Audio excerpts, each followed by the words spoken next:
इंसानी मस्तिष्क की कार्य प्रणाली समझना 21वीं सदी की विज्ञान की सबसे बड़ी वैज्ञानिक चुनौती है। मस्तिष्क जो सोचता है, समझता है और हर स्थिति के अनुसार हमें ढलने के लायक बनाता है। मानव मस्तिष्क एक रहस्यमय अंग है और इन रहस्यों को सुलझाने के उद्देश्य से जैव प्रौद्योगिकी विभाग भारत सरकार द्वारा राष्ट्रीय मस्तिष्क अनुसंधान केंद्र की स्थापना की गई। ये केंद्र आमतौर से NBRC के नाम से जाना जाता है। NBRC दिल्ली से केवल 40 किलोमीटर की दूरी पर हरियाणा के मानेसर शहर में है। इसकी स्थापना 14 नवंबर 1997 को हुई थी और 2002 में NBRC को सम विश्वविद्यालय घोषित किया गया था। NBRC को भारत के राष्ट्रपति डॉक्टर APJ अब्दुल कलाम ने 16 दिसंबर 2003 में राष्ट्र को समर्पित किया था। NBRC के वैज्ञानिक मस्तिष्क की गहराइयों को समझने के लिए तत्पर हैं। मस्तिष्क शरीर का ये महत्वपूर्ण अंग जो शरीर के कुल वजन का केवल 2 से 3% होता है, लेकिन शरीर की कुल ऊर्जा खपत का लगभग 25% भाग मस्तिष्क में होता है। इंसानी मस्तिष्क को ब्रह्मांड का सबसे शक्तिशाली कंप्यूटर माना जाता है। NBRC मस्तिष्क के विकारों को समझने की खोज में भी महत्वपूर्ण भूमिका निभा रहा है। NBRC की स्थापना के समय इसका अधिदेश था मस्तिष्क की क्रियाओं पर शोध करना और ये शोध करना कि मस्तिष्क के अस्वस्थ होने पर इनमें क्या विकार आ जाता है। तंत्रिका विज्ञान के क्षेत्र में प्रशिक्षण देकर भविष्य के लिए मानव संसाधन को तैयार करना और देश भर के संस्थानों के बीच नेटवर्किंग यानी संपर्क बनाकर भारत में तंत्रिका विज्ञान को प्रोत्साहित करना। NBRC राष्ट्र के लिए समर्पित है और जिन कार्यों में कटिबद्ध है वो हैं तंत्रिका विज्ञान के क्षेत्र में विश्व स्तरीय अनुसंधान और नवाचारों के लिए प्रयासरत रहना, तंत्रिका विज्ञान के बारे में लोगों को शिक्षित करना जिससे प्रशिक्षित मानव संसाधन तैयार हो सके और देश में जिसे जरूरत हो उस वैज्ञानिक को तंत्रिका विज्ञान में शोध करने के लिए सुविधाएं और विशेषज्ञता प्रदान करना। ये अंतरराष्ट्रीय स्तर का संस्थान अपनी सभी जिम्मेदारियों को पूर्ण समर्पण के साथ पूरा कर रहा है। NBRC को भारत सरकार द्वारा एक उत्कृष्ट संस्थान का दर्जा दिया गया है। NBRC के लिए मस्तिष्क पर शोध करने वाला एक विश्व स्तरीय संस्थान बनना ही केवल एक उद्देश्य नहीं है, अपितु देश में एक जीवंत और सक्रिय न्यूरोसाइंस समुदाय बनाने और देश में तंत्रिका विज्ञान के समग्र और समुचित विकास के लिए प्रेरणा स्रोत बनना भी है। इसकी स्थापना इस सोच के साथ की गई थी कि ये खुद एक स्रोत बनने के बजाय स्रोत के केंद्र के रूप में अपनी जगह बनाए।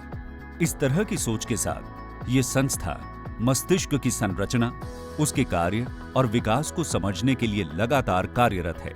The direction in which neuroscience is going right now, and that is where NBRC wants to go, is to essentially merge future technologies, artificial intelligence with neuroscience studies so that we can advance this field in a manner to understand these various brain function and brain diseases in a better way. What I would like to see is some kind of a center which combines neuroscientist as well as engineer as well as philosopher, so that we can simultaneously examine the moral and ethical aspects of the science on brain, come up at NBRC where we are future ready. संस्थान का बहुआयामी दृष्टिकोण neuroscience के विभिन्न क्षेत्रों को समाहित करता है, जैसे कि कोशिकी और आणविक तंत्रिका विज्ञान, सिस्टम तंत्रिका विज्ञान, संज्ञानात्मक तंत्रिका विज्ञान, कंप्यूटेशनल तंत्रिका विज्ञान एवं ब्रेन इमेजिंग और अनुवाद संबंधी तंत्रिका विज्ञान। NBRC का लक्ष्य 2025 तक मस्तिष्क शोध के क्षेत्र में विश्व के उच्चतम केंद्रों में गिने जाने का है, जिसके लिए उन्नत स्तर की तंत्रिका विज्ञान और अत्याधुनिक रिसर्च सुविधाओं का विस्तार एक महत्वपूर्ण हिस्सा है।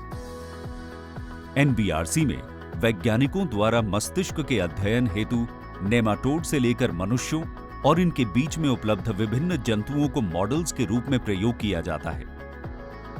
यहाँ पर डिश में कल्चर की गई दिमाग की कोशिकाओं पर भी शोध किया जाता है। जो कि जीवित जंतु में संभव नहीं है। इससे विभिन्न प्रकार की दवाओं के परीक्षण में भी मदद मिलती है।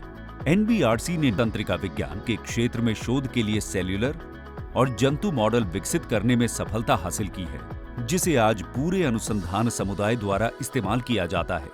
एनबीआरसी के वैज्ञानिक विभिन्न अनुसंधानों में संपूर्णता के साथ लगे हुए हैं, जिनमें से मुख्य हैं एनबीआरसी में सीखने, याद रखने और अनुभूति के बुनियादी तंत्र, सेंसरी और मोटर प्रणाली, न्यूरो डेवलपमेंट, दिमाग पर मातृ कुपोषण का प्रभाव, न्यूरो इन्फेक्शंस, न्यूरो डिजेनरेशन, दिमाग और मेरुदंड में आघात एवं उपचार, दिमाग का ट्यूमर और ब्रेन मैपिंग अनुसंधान के मुख्य क्षेत्र हैं। जैव प्रौद्योगिकी विभाग के इस प्रमुख ऑटोनोमस इंस्टीट्यूट में विकसित किए गए मॉडल सिस्टम ने भारत के अनुसंधान को वैश्विक स्तर की उन सब प्रयोगशालाओं के साथ लाकर खड़ा कर दिया है जो मस्तिष्क के रहस्यों की खोज में तत्पर हैं। इन मॉडल्स का उपयोग देश भर की प्रयोगशालाओं में किया जा रहा है। भारतीय मस्तिष्क पर शोध करने वाले वैज्ञानिक अब अंतरराष्ट्रीय तकनीकों पर मस्तिष्क की बीमारियों का अध्ययन कर सकते हैं और भारत में मस्तिष्क की बीमारियों को कम करने के लिए सहायक हो सकते हैं। एनबीआरसी के वैज्ञानिकों ने न्यूरो इमेजिंग के माध्यम से मस्तिष्क को बारीकियों से समझने के लिए भारतीय मस्तिष्क का एक टेम्पलेट विकसित किया है। इसे भारतीयों के मस्तिष्क की इमेजिंग डेटा को इकट्ठा करके बनाया गया है। ये भारतीय मस्तिष्क के बिंदुओं को केंद्रित करके उसको अध्ययन करने में मदद करेगा। एनबीआरसी में जापानी encephalitis virus, Chandipura virus, HIV, Zika virus और प्रियॉन्स द्वारा रोगों की न्यूरोपैथोजेनेसिस के तंत्र को समझने पर शोध किया गया है। ये संस्थान जापानी एन्सेफलाइटिस और कोविड-19 सहित अन्य वायरल रोगों के लिए दवाओं के विकास पर भी निरंतर प्रयास कर रहा है। ये संस्थान ब्रेन कैंसर को लेकर भी शोध कर रहा है। ब्रेन कैंसर के आक्रामक रूपों का अध्ययन करके ये समझने की कोशिश करता है कि आखिर मस्तिष्क में किन कारणों से कैंसर जैसी बीमारी हो जाती है और इसे ठीक करने के लिए उपचार खोजने में भी लगा हुआ है। एनबीआरसी मस्तिष्क पर मेरुदंड में आघात का असर और इसके उपचार में आने वाली परेशानियों को समझने के लिए प्रगतिशील है। ये असामान्य संवेदनाओं का कारण होता है जिसे फैंटम सेंसेशन कहा जाता है। मेरुदंड की चोट के ठीक होने और पहले जैसे काम करने की प्रक्रिया पर शोध कर रहे एनबीआरसी के वैज्ञानिक नेमाटोड और चूहों से लेकर इंसानों तक का अध्ययन कर रहे हैं। एनबीआरसी की एक विशेषता इसकी सशक्त सिस्टम और कॉग्निटिव न्यूरोसाइंस की इकाई है। एनबीआरसी के पास बेहतरीन एमआरआई स्कैनर्स और उच्च घनत्व वाले ईईजी सिस्टम्स हैं, जो पूरी तरह से अनुसंधान और प्रशिक्षण के लिए समर्पित हैं, जिनकी वजह से डिस्लेक्सिया और ऑटिज्म का अनुसंधान संभव हुआ है। शोध के अनुसार ऑटिस्टिक बच्चों के दिमाग में संगीत और गाने के स्वर अलग तरह से संसाधित होते हैं, जिससे ऑटिज्म में म्यूजिक थेरेपी यानी संगीत चिकित्सा के उद्देश्य को समझने में मदद मिलेगी। कनेक्टोमिक्स अप्रोच के द्वारा एनबीआरसी मल्टी सेंसरी इंटीग्रेशन यानी बहुविषयक एकीकरण, दृश्य बोध, उम्र के साथ स्वास्थ्य का बेहतर होना और मेरुदंड की चोट का अध्ययन करने में एक मजबूत अंतरराष्ट्रीय उपलब्धि प्राप्त की है।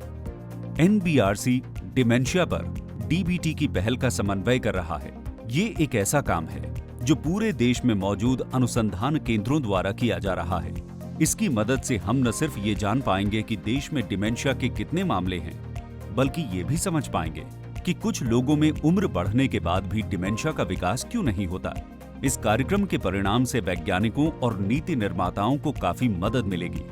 भारतीय मस्तिष्क में हो रहे विकारों की ब्रेन मैपिंग पर भी एनबीआरसी लगातार काम कर रहा है, जिसका उद्देश्य एक डेटा बैंक बनाना है, जिससे चिंता, अवसाद, पीटीएसडी और बाइपोलर डिसऑर्डर से पीड़ित रोगियों के आनुवांशिक और इमेजिंग डेटा को इकट्ठा करना और उनका विश्लेषण करना है। एनबीआरसी मैग्नेटिक रेजोनेंस स्पेक्ट्रोस्कोपिक टेक्निक्स का इस्तेमाल करके मस्तिष्क के मेटाबोलाइट्स यानी चयापचयों के नॉन इन्वेसिव सोफिस्टिकेटेड मेजरमेंट्स में विशेषज्ञता का दावा करता है, जो न्यूरोलॉजिकल और न्यूरोसाइकियाट्रिक डिसऑर्डर्स का पता लगाने में काम आता है। इस तरह के डेटा सेट पर कई तरह के बड़े डेटा एनालिटिक्स टूल लगाए जा सकते हैं, जो भारत के अन्य संस्थानों के लिए शोध करने में काम आएंगे। एनबीआरसी में मानव मस्तिष्क के कुछ हिस्सों में सुनने में सहायक कोशिकाओं के बीच विकास संबंध को समझने के लिए भी अध्ययन किया जाता है। ये अध्ययन उन विकारों को समझने के लिए आवश्यक हैं जो बचपन में ही विकसित होने लगते हैं और इनमें हमारे सुनने की क्षमता के कुछ महत्वपूर्ण घटक प्रभावित होते हैं, जैसे कि स्किज़ोफ्रेनिया, बाइपोलर डिसऑर्डर्स और ऑटिज्म। एनबीआरसी और एम्स नई दिल्ली के बीच समन्वय द्वारा नैदानिक और बुनियादी अनुसंधान के बीच के अंतर को कम करते हुए दवा प्रतिरोधी मिर्गी का इलाज विकसित करने के लिए एनबीआरसी में मिर्गी का शोध कार्य करने का केंद्र है। एनबीआरसी की कुछ शोध सुविधाओं में से advanced live cell imaging tools और 2 फोटॉन माइक्रोस्कोप, दिमाग से whole cell intracellular and extracellular electrophysiological recording EEG, उच्चतम श्रेणी के 3 tesla magnetic resonance imaging, magnetic resonance spectroscopy, magnetoencephalography और तरह तरह के हाई एंड माइक्रोस्कोप्स हैं। एनबीआरसी में विभिन्न विषयों पर काम करने वाले वैज्ञानिकों की कई टीम हैं जो न्यूरोसाइंस संबंधित अनुसंधान में कार्यरत हैं। एनबीआरसी ने गुड़गांव अस्पताल के साथ मिलकर एक स्टेम सेल प्लेटफॉर्म भी स्थापित किया है। ये उन बहुत कम प्रयोगशालाओं में से है जिन्होंने इंसान के न्यूरल स्टेम सेल्स का एक मॉडल तैयार किया है। ये भारत में न्यूरोसाइंस क्षेत्र में अनुसंधान करने के लिए बेहतरीन संसाधन है और इसका इस्तेमाल दिमाग के अलग अलग विकारों को समझने के लिए किया जा रहा है। अनुसंधान के अलावा एनबीआरसी तंत्रिका विज्ञान में प्रशिक्षण और शिक्षण की दिशा में भी काम करता है। मानव संसाधन विकास को बढ़ावा देने के लिए मई 2002 में मानव संसाधन विकास मंत्रालय द्वारा एनबीआरसी को सम विश्वविद्यालय का दर्जा दिया गया था। एनबीआरसी में एमएससी तंत्रिका विज्ञान और पीएचडी कार्यक्रम हैं। इन कार्यक्रमों के लिए छात्र पूरे देश से आवेदन करते हैं। The core facility in NBRC is also very good because like we have animal house facility in the campus. We have microscopy facilities which includes 2 photon microscope and confocal microscope, spinning disc confocal microscopes. And we too have MRI machine in the campus which is open to all. Anyone can use it based on their requirement. NBRC has multiple neuroimaging facilities. These neuroimaging facilities are open 24/7, which means that we can access the facilities at any time of the day, at any time of the night. तंत्रिका विज्ञान की प्रकृति को पहचानते हुए एनबीआरसी सिर्फ जीव विज्ञान के ही नहीं बल्कि विज्ञान की सभी शाखाओं के छात्रों को इसमें दाखिला देता है। इसलिए छात्रों को पहले वर्ष कड़े शिक्षण कार्यक्रम से गुजरना होता है। उन्हें नई से नई तकनीक, ज्ञान और अनुसंधान के बारे में बताया और पढ़ाया जाता है। एक ठोस आधार विकसित करने के बाद छात्र अपनी रुचि के क्षेत्र में शोध कार्य करते हैं। एनबीआरसी के पूर्व छात्र IIT Kanpur, IIT Jodhpur, RGCB Trivandrum, Allahabad university, Hyderabad central university, BITS Pilani, Hyderabad जैसे प्रमुख संस्थानों में कार्यरत हैं एवं औरों को प्रशिक्षण दे रहे हैं। एनबीआरसी की इन कोशिशों के फलस्वरूप यहां से प्रशिक्षित विद्यार्थी भविष्य के वैज्ञानिक बनेंगे। वे मस्तिष्क के विकारों के इलाज के लिए अधिक नैदानिक उपकरण और चिकित्सा की विधियां विकसित करेंगे। ये भविष्य के तंत्रिका विज्ञान देश को विज्ञान के क्षेत्र में एक वैश्विक मानदंड पर स्थापित करेंगे। अंतरराष्ट्रीय स्तर पर एनबीआरसी ने national institute of mental health NIMH United states, national institute of health NIH USA, institute national de la Santé et de la Recherche Médicale INSERM France और फॉर्शून सेंट्रम ज़्यूरिख जर्मनी के साथ कई सहभागिता स्थापित की हैं। एनबीआरसी के वैज्ञानिक विश्व भर के प्रमुख संस्थानों के वैज्ञानिकों के साथ सहयोग करते हैं। ऐसे कुछ संस्थान हैं: Salk Institute California, University of Kansas, University of Iowa, University of Tubingen Germany, Florey Institute of तंत्रिका विज्ञान in mental health Australia, Johns Hopkins medicine USA, Pompeu Fabra University Barcelona Spain. इसमें कोई संदेह नहीं कि आने वाले समय में विज्ञान की प्रमुख खोजें तंत्रिका विज्ञान से आएंगी। मस्तिष्क पर शोध करने के लिए समर्पण की आवश्यकता होती है। एनबीआरसी मस्तिष्क को समझने में और हमें स्वस्थ रखने की दिशा में निरंतर अथक प्रयास कर रहा है।